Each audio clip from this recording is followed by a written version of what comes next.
Jó capítulo 38. Depois disto, o Senhor, do meio de um redemoinho, respondeu a Jó: Quem é esse que escurece os meus desígnios com palavras sem conhecimento? Cinge, pois, os teus lombos como homem, pois eu te perguntarei, e tu me farás saber. Onde estavas tu quando eu lançava os fundamentos da terra? Dize-mo, se tens entendimento. Quem lhe pôs as medidas, se é que o sabes? Ou quem estendeu sobre ela o cordel? Sobre que estão fundadas as suas bases? Ou quem lhe assentou a pedra angular? Quando as estrelas da alva juntas alegremente cantavam e rejubilavam todos os filhos de Deus? Ou quem encerrou o mar com portas, quando o irrompeu da madre? Quando eu lhe pus as nuvens por vestidura e a escuridão por fraldas? Quando eu lhe tracei limites e lhe pus ferrolhos e portas, e disse, até aqui virás, e não mais adiante, e aqui se quebrará o orgulho das tuas ondas?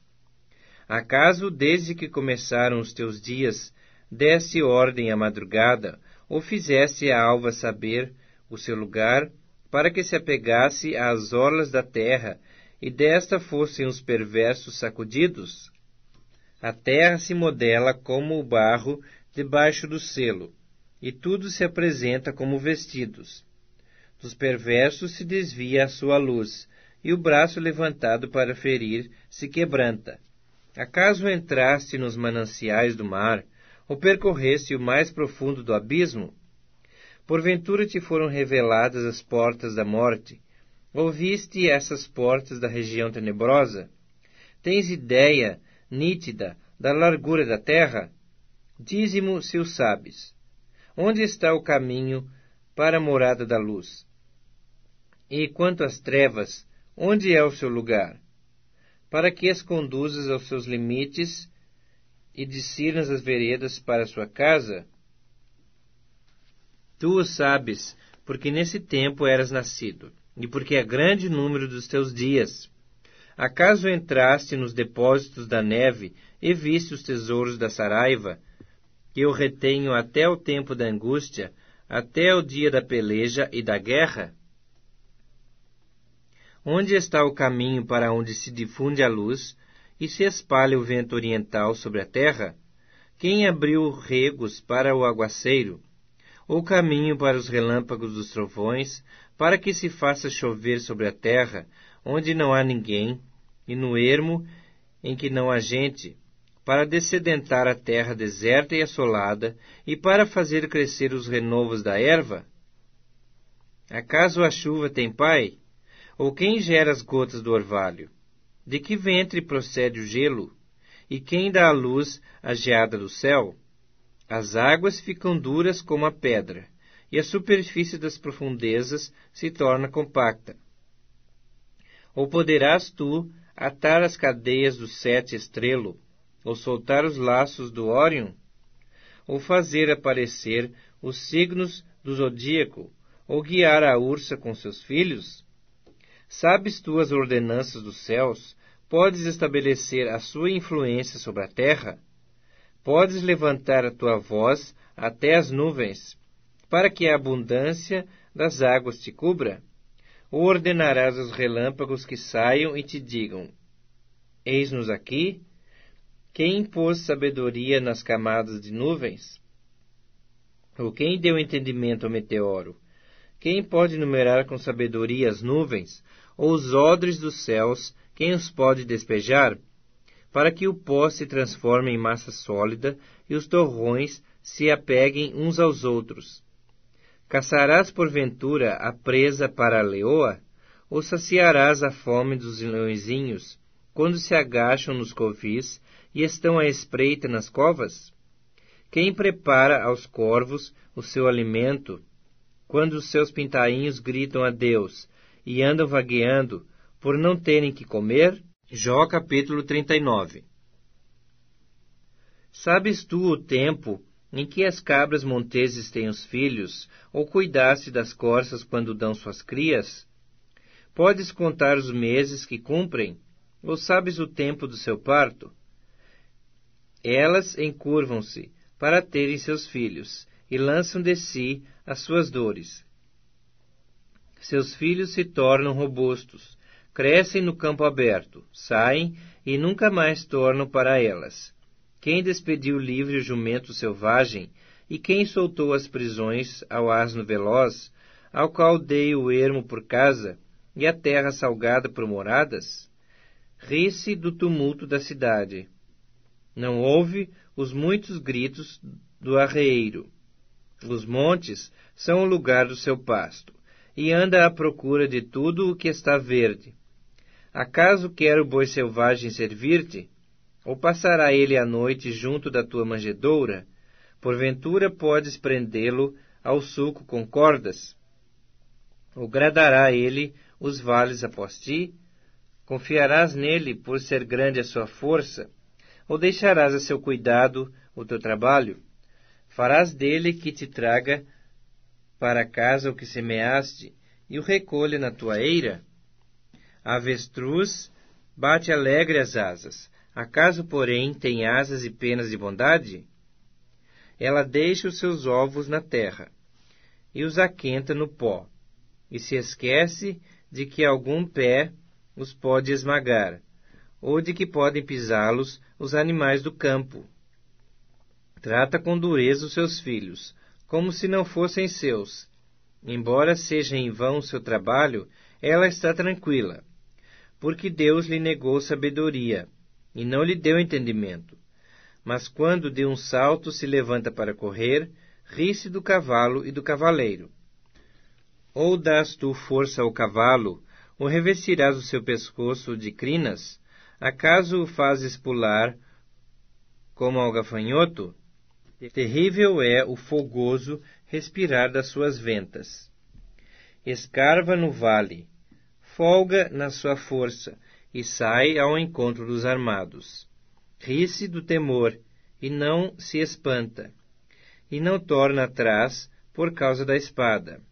Sobre ele chocalha a aljava, flameja a lança e o dardo, de fúria e ira devora o caminho, e não se contém ao som da trombeta. Em cada sonido da trombeta ele diz, avante! Cheira de longe a batalha, o trovão dos príncipes e o alarido. Ou é pela tua inteligência que voa o falcão, estendendo as asas para o sul? Ou é pelo teu mandado que se remonta a águia e faz alto o seu ninho? Habita no penhasco, onde faz a sua morada, sobre o cume do penhasco, em lugar seguro. Dali descobre a presa, seus olhos a avistam de longe. Seus filhos chupam sangue. Onde há mortos, ela aí está. Jó capítulo 40. Disse mais o Senhor a Jó: acaso quem usa de censuras contenderá com o Todo-Poderoso? Quem assim argue a Deus, que responda. Então Jó respondeu ao Senhor e disse: sou indigno, que te responderia eu? Ponho a mão na minha boca. Uma vez falei, e não replicarei. Aliás, 2 vezes, porém não prosseguirei. Então o Senhor, do meio de um redemoinho, respondeu a Jó: cinge agora os teus lombos como homem. Eu te perguntarei, e tu me responderás. Acaso anularás tu, de fato, o meu juízo? Ou me condenarás para te justificares? Ou tens braço como Deus, ou podes trovejar com a voz como ele faz? Orna-te, pois, de excelência e grandeza. Veste-te de majestade e de glória. Derrama as torrentes da tua ira, e atenta para todo soberbo, e abate-o. Olha para todo soberbo, e humilha-o. Calca os pés dos perversos no seu lugar. Cobre-os juntamente no pó. Encerra-lhes o rosto no sepulcro. Então também eu confessarei a teu respeito, que a tua mão direita te dá vitória. Contempla agora o hipopótamo, que eu criei contigo, que come a erva como boi. Sua força está nos seus lombos, e o seu poder nos músculos do seu ventre. endurece a sua cauda como cedro. Os tendões das suas coxas estão entretecidos. Os seus ossos são como tubos de bronze. O seu arcabouço como barras de ferro. Ele é obra-prima dos feitos de Deus. O que o fez, o proveu de espada. Em verdade, os montes lhe produzem pasto, onde todos os animais do campo folgam. Deita-se debaixo dos lotos, no esconderijo dos canaviais e da lama. Os lotos o cobrem com sua sombra, os salgueiros do ribeiro o cercam. Se um rio transborda, ele não se apressa. Fica tranquilo, ainda que o Jordão se levante até a sua boca. Acaso pode alguém apanhá-lo quando ele está olhando? Ou lhe meter um laço pelo nariz? Atos dos Apóstolos, capítulo 16.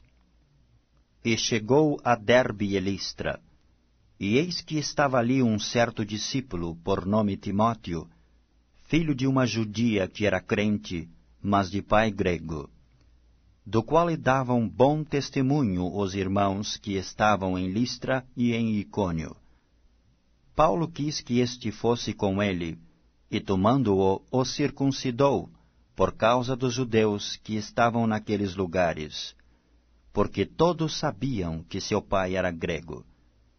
E quando iam passando pelas cidades, lhes entregavam, para serem observados, os decretos que haviam sido estabelecidos pelos apóstolos e anciãos em Jerusalém.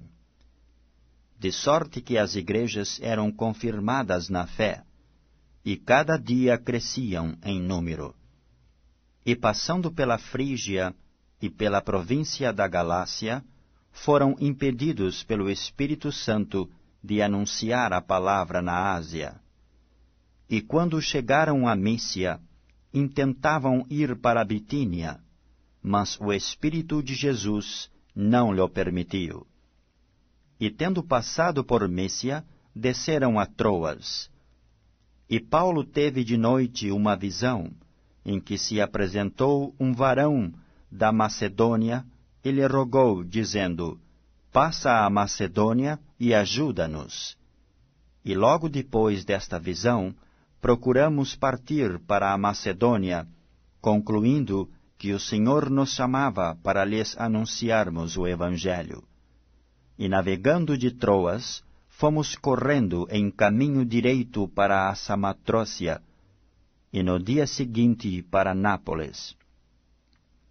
E dali para Filipos, que é a primeira cidade desta parte da Macedônia, e é uma colônia, e estivemos alguns dias nesta cidade. E no dia de sábado saímos fora das portas, para a beira do rio, onde julgávamos ter lugar para oração, e assentando-nos, falamos às mulheres que ali se ajuntaram. E uma certa mulher, chamada Lídia, vendedora de púrpura, da cidade de Tiatira, e que servia a Deus, nos ouvia, e o Senhor lhe abriu o coração para que estivesse atenta ao que Paulo dizia. E depois que foi batizada, ela e a sua casa nos rogou, dizendo: Se haveis julgado que eu seja fiel ao Senhor, entrai em minha casa e ficai ali. E nos constrangeu a isso. E aconteceu que, indo nós à oração, nos saiu ao encontro uma jovem que tinha espírito de adivinhação, a qual, adivinhando, dava grande lucro aos seus senhores. Esta, seguindo a Paulo e a nós, clamava, dizendo: Estes homens que nos anunciam o caminho da salvação são servos do Deus Altíssimo. E isto fez ela por muitos dias. Mas Paulo, perturbado, voltou-se e disse ao Espírito: Em nome de Jesus Cristo, te mando que saias dela. E na mesma hora saiu. E vendo seus senhores que a esperança do seu lucro estava perdida, prenderam Paulo e Silas, e os levaram à praça, à presença dos magistrados. E apresentando-os aos magistrados, disseram: Estes homens sendo judeus, perturbaram a nossa cidade, e nos expõem costumes que nos não é lícito receber, nem praticar, visto que somos romanos. E a multidão se levantou unida contra eles, e os magistrados, rasgando-lhes os vestidos, mandaram açoitá-los com varas. E havendo-lhes dado muitos açoites, os lançaram na prisão, mandando ao carcereiro que os guardasse com segurança. O qual, tendo recebido tal ordem, os lançou no cárcere interior e lhes segurou os pés no tronco. E perto da meia-noite, Paulo e Silas oravam e cantavam hinos a Deus, e os outros presos os escutavam. E de repente sobreveio um tão grande terremoto que os alicerces do cárcere se moveram, e logo se abriram todas as portas, e foram soltas as prisões de todos. E, acordando o carcereiro, e vendo abertas as portas da prisão, tirou a espada e quis matar-se, cuidando que os presos já tinham fugido. Mas Paulo clamou com grande voz, dizendo: Não te faças nenhum mal, que todos aqui estamos. E pedindo luz, saltou dentro, e todo trêmulo se prostrou ante Paulo e Silas. E tirando-os para fora, disse: Senhores, que é necessário que eu faça para me salvar? E eles disseram: Crê no Senhor Jesus Cristo e serás salvo, tu e a tua casa. E lhe pregavam a palavra do Senhor e a todos os que estavam em sua casa. E tomando-os ele consigo naquela mesma hora da noite, lavou-lhes os vergões, e logo foi batizado, ele e todos os seus. E, levando-os à sua casa, lhe pôs à mesa, e na sua crença em Deus, alegrou-se com toda a sua casa. E sendo já dia, os magistrados mandaram quadrilheiros, dizendo: Soltai aqueles homens. E o carcereiro anunciou a Paulo estas palavras, dizendo: Os magistrados mandaram que vos soltasse. Agora, pois, saí e ide em paz. Mas Paulo replicou: Açoitaram-nos publicamente, e, sem sermos condenados, sendo homens romanos, nos lançaram na prisão, e agora encobertamente nos lançam fora? Não será assim. Mas venham eles mesmos e tirem-nos para fora. E os quadrilheiros foram dizer aos magistrados estas palavras, e eles temeram ouvindo que eram romanos. E vindo, lhes dirigiram súplicas, e tirando-os para fora, lhes pediram que saíssem da cidade. E saindo da prisão, entraram em casa de Lídia, e vendo os irmãos, os confortaram, e depois partiram.